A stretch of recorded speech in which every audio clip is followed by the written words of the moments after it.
Se tem algo do final de semana que a gente ainda tem que repercutir, que a gente ainda tem que conversar, é sobre a entrevista do Alexandre Matos na zona ali de imprensa, na zona mista do estádio de Barueri, depois da derrota do Atlético pro Palmeiras, né? Tentando dar os créditos, se eu não me engano, é uma entrevista principalmente pelos repórteres da Rede Massa, o Robson De Lázari e a Monique Vilela. Não sei se tinha outro veículo do futebol paranaense, da imprensa paranaense ali. Então, assim, como a gente não estava lá, a gente não vai usar as imagens, mas acho que a gente pode tranquilamente repercutir os assuntos de uma entrevista que, querendo ou não, eu considerei uma entrevista muito boa. Vou pedir para você deixar o like, se inscrever no canal, lembrar que esse vídeo é patrocinado pela KTO.com, muito fácil você entrar, se cadastrar e a partir disso começar a se divertir jogando sempre com responsabilidade. E, cara, foi uma entrevista de quase 15 minutos, tinha tempo que o Alexandre Matos não aparecia para falar. Eu não vou chegar aqui e cometer o erro de acreditar que tudo que o Matos falou foi errado ou não fazia sentido nenhum. Eu acho que muita coisa que o Matos falou tem um fundo de razão. Eu acho que, de certa maneira, existe uma pressa muito grande para que o Atlético conquiste grandes títulos, principalmente a Libertadores. Eu acho que essa pressa ela não pode ser responsável para a gente fazer com que o Atlético ele passe a ser um clube mal administrado ou inconsciente ali nas suas movimentações financeiras, porque o que a gente mais viu foram grandes clubes do futebol brasileiro desmoronando a partir desse pensamento. Mas se teve uma declaração que eu acho que machucou o torcedor, foi sobre limite. Que o Atlético ele chegou no seu limite financeiro, que ficaria muito difícil competir da maneira que o Atlético compete hoje, porque os outros clubes têm muito mais investimento que o Atlético, então o Atlético acaba ficando para trás. E eu acho que, de certa maneira, ele tá certo, mas eu me boto numa posição não de bater de frente, mas de questionar. Porque quando tá tudo dando errado, eu acho que essa temporada, não sei se dá para dizer que tá tudo dando errado, mas uma temporada onde a gente tem alguns vexames e alguns reveses que, de alguma forma, machucam, dá para dizer que é muito fácil botar culpa numa política financeira. Porque quando você bota culpa ou justifica a partir da política financeira do clube, o que acaba acontecendo? O torcedor ele não tem muito para onde ir. Pô, o CEO tá falando que a gente chegou no limite, o presidente do clube tá falando que a gente chegou no limite, então a gente chegou no limite, o que nos resta agora é esperar a SAF. Eu acho que isso é muito confortável para o clube como um todo, porque, beleza, chegando a SAF, o investimento vai aumentar, o Atlético acho que já tem método, já tem estrutura, já tem competitividade, mesmo numa temporada muito abaixo do clube, a gente percebe que o clube ele se mantém competitivo, querendo ou não se mantém na parte de cima da tabela, no primeiro pelotão de Campeonato Brasileiro, mata-mata de Libertadores, campeão estadual, então assim, é muito óbvio que quando o investimento chegar, o Atlético ele tende a crescer, o Atlético tende a virar uma potência. Mas o Atlético vai ficar paralisado até lá? Porque esse discurso sugere isso. E eu sei que o Atlético não está paralisado. Eu sei que o Atlético, em algum momento, ele pagou salários maiores do que ele estava acostumado nas últimas 2 temporadas. Ele investiu mais do que ele estava acostumado nas últimas 2 temporadas. Sabe? Mas me deixa incomodado esse discurso. Porque eu acho que é um discurso que a diretoria do Atlético, que historicamente ela não opta pelo caminho fácil, ela está indo para o caminho mais fácil. E eu vou começar a tentar lembrar vocês, e não me vem na cabeça, nenhuma declaração do senhor Alexandre Matos, ou do senhor Mário Celso Petralha, ou do senhor Márcio Lara, ou do senhor Aguinaldo, na semifinal da Libertadores do ano passado, quando a gente ganha do Palmeiras e vai para uma final de Libertadores. Então, assim, quando as coisas não acontecem, é culpa do limite. Quando as coisas acontecem, é por causa do método do clube.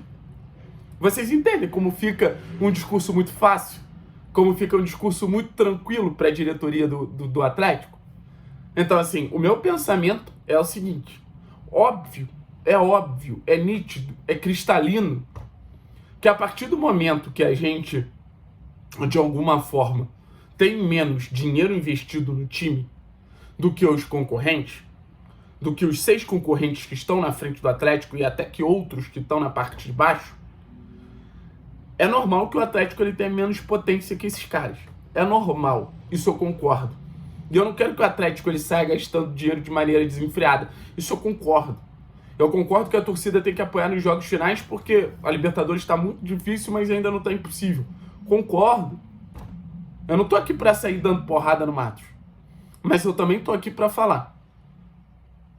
Independente das nossas limitações, independente dos nossos limites, será que a gente não deu muito tempo para uma comissão técnica que já em 2022 mostrava limitações e o time já vinha jogando absolutamente nada no Campeonato Brasileiro, e essa comissão técnica ela só saiu do clube porque Luiz Felipe Scolari traiu o Atlético e não tinha por que manter o Paulo Turra? Será que se a gente reiniciasse um trabalho, independente se fosse com um técnico mais experiente, um técnico mais jovem, mas um técnico com uma ideia muito mais condizente com o que a gente viu em relação à característica de elenco do que Filipão e Turra tinham, será que a gente, não, mesmo com todas as limitações, não poderia ter ido melhor? Se a gente tivesse feito o mercado um pouco mais agressivo no começo da temporada, será que a gente não poderia ter ido melhor? Eu não estou pedindo um mercado do nível do Flamengo, do mercado do nível dos clubes de SAF que investiram 100 milhões. Eu estou falando, será que um volante a mais, um lateral direito a mais, um ponta a mais? Isso não precisa ser os melhores jogadores do mundo. Jogadores competitivos. Será que não poderiam fazer a diferença pro Atlético? O Atlético é um clube que muita gente quer jogar ainda. Será que a gente não foi um pouco agressivo demais nesse mercado? Principalmente do início do ano, que do meio do ano acho que até foi bom, com o Zapelli, com o Esquivel, com o Kaká. O que mostra que quando o Atlético vai ao mercado, em muitos momentos, quando a mão não está fechada, ele consegue acertar? Será que se a gente não tivesse um elenco um pouco mais longo, as limitações financeiras, elas continuariam, o Atlético continuaria respeitando sua política financeira, mas o Atlético não teria mais alternativas nesse momento da temporada, onde está claramente todo mundo desgastado mentalmente e fisicamente e não tem possibilidade de fazer rotação? Será que a gente não confiou muito nessa promessa de manter base e a partir dessa manutenção de base que não foi cumprida, a gente não se perdeu na temporada? Será que se a gente não tivesse se esforçado para manter essa base, essas limitações não seriam menores em relação aos outros times? Será que se Vitinho tivesse aí... Eu vou falar só o Vitinho. Só o Vitinho, será que não poderia estar fazendo diferença? Será que se... Assim, agora é um fator aleatório, mas também entra em xeque em relação à questão do limite. Será que se a gente não tivesse tantos desfalques, a gente estaria debatendo ou não estaria debatendo sobre limite? Se a gente tivesse Madison, Vitor Roque, Fernando, se a gente não tivesse perdido o Christian tanto tempo, se a gente tivesse até o Pedro Henrique, e naturalmente com mais elenco, a gente tivesse ganhado mais jogos e pontuado mais, será que o discurso seria esse, que o Atlético chegou no limite? Então, assim, olha quantos pontos a gente acaba trazendo, né? De falta de agressividade da diretoria do mercado, de um erro na manutenção de um trabalho que era muito nítido que não entregava tudo que em algum momento já entregou na temporada passada, e a campanha de 2022 na Libertadores ela foi sim ilusória, porque o Atlético jogou muito menos futebol do que em algum momento se imaginou. E eu acho que quando você não joga futebol, você não tem sustentação para gerar uma herança, tanto que taticamente não existe essa herança que o Atlético pôde usar em 2023. Tanto que se tem alguma bagagem tática do time, você gostando ou não, vem do trabalho do Wesley Carvalho. Se a gente não tivesse tantos desfalques, se a gente tivesse contratado um pouco mais, se a gente tivesse, enfim, errado menos, será que a gente estaria falando sobre limitações? Eu acredito nas limitações. Eu sei que as limitações elas existem. E eu não tô aqui também para me tirar de maluco e falar, não, isso é papinho do Alexandre Matos. Não é. Mas eu acho que até certo ponto, a nossa limitação, a gente é quem faz. Os nossos erros é que nos proporcionam. O acaso, ou o azar, como são os casos da lesão e até da eliminação contra o Bolívar, que foi uma eliminação que eu acho que teve uma dose de azar, traz esse discurso de conforto para a diretoria do Atlético, porque eles já fizeram o máximo e é isso. Não, cara. Não, senhor Alexandre Matos. Não, senhor Mário Celso Petralha. A última coisa que vocês fizeram nessa temporada foi o máximo. Tá? Obviamente tiveram acertos. Foi uma temporada absurda em questões de vitórias institucionais. name rights, venda do Vitor Roque, questão do patrocinador master, acordo tripartite, isso tudo tem que bater palma para a diretoria do Atlético, mas foi uma diretoria que errou e esses erros limitaram ainda mais o Atlético. Se você acredita que existe esse limite já, você vai se contentar ou você vai tentar potencializar o clube para que ele possa competir com os maiores e mais ricos clubes do Brasil, como já aconteceu. Se o Atlético de alguma forma não tivesse competido nas últimas temporadas, contra Flamengo, contra Palmeiras, contra Estudiantes, contra Libertad, contra Grêmio, contra Inter, contra Boca, contra River, usando esse mesmo método, eu entenderia. Mas esse mesmo método, ele não obrigatoriamente bota o Atlético como campeão, mas ele faz o Atlético ser mais competitivo do que foi. Ele faz o Atlético poder brigar por títulos, não é um método falido. E acho que isso que a gente tem que ter na cabeça. A gente chegou no limite.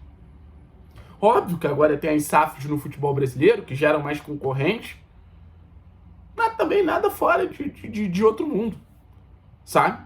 Tanto que a gente ganhou de Vasco, que é SAF, a gente ganhou de Curitiba, que é SAF, a gente ganhou de... Quem é mais SAF no futebol brasileiro? Pô, tô tentando lembrar aqui, a gente ganhou de Bahia, que é SAF. Ah, beleza, tem o Bragantino e o Botafogo que são times fortíssimos? Tem, mas... Enfim, a gente ganhou do Botafogo, eliminou o Botafogo, que é SAF. Então, assim, eu não gosto dessa questão do discurso fácil. Eu acho importante jogar o verde pra... Jogar o verde não, né? Acho importante jogar limpo com a torcida do Atlético. Acho importante você ser direto, você ter diálogo. Acho que ninguém ganha tendo torcida de um lado, diretoria do outro. Mas tá muito confortável pra vocês, né, diretoria? Tá tudo muito, muito tranquilo pra vocês. Então, se o Atlético chegou no limite financeiro, eu pergunto, limite de quê? O que impede o Atlético de brigar por títulos com uma folha 10 vezes é foda, mas 4 vezes menor que do Botafogo? Pode acontecer. É mais difícil? É, mas tudo sempre foi mais difícil com o Atlético. Se agora o mais difícil começar a incomodar o Atlético, se agora o improvável começar a incomodar o Atlético, fudeu. É o último discurso que a gente precisa. Porque aí sim é um discurso conformista. Porque em 18 era improvável, em 19 era improvável, em 21 era improvável, em 2001 era improvável, em 2004 era improvável e a gente brigou até o fim, em 2005 era improvável e a gente brigou até o fim, em 2013 era improvável e a gente brigou até o fim. Ter um estádio de Copa do Mundo era improvável, ser um dos principais clubes do futebol brasileiro era improvável. O improvável não é inimigo do Atlético, historicamente o improvável é amigo do Atlético. Então, assim, querer limitar o Atlético por um projeto que vem de 30 anos e só cresce o clube, eu não concordo. Ao mesmo tempo, entendo que esse projeto ele tem limitações. E em nenhum momento essas limitações... Em nenhum momento não. Mas nos últimos anos essa limitação não impediu que a gente brigasse por título. E é natural, nem todo ano você vai brigar por títulos. Mas esse discurso tira o Atlético desse ano, do próximo ano até vir um investidor de SAF. Se a gente ficar nessa inércia esperando esse investidor, o clube ele vai entrar num colapso competitivo esportivo muito grande. Então, assim, as coisas não deram tão certo quanto a gente imaginava em 2023, não deram. Mas calma, o projeto não acabou, o Atlético não acabou, tá? É importante deixar isso claro. Muita calma, seu Alexandre Matos, muita calma, tá bom? Forte abraço e análise.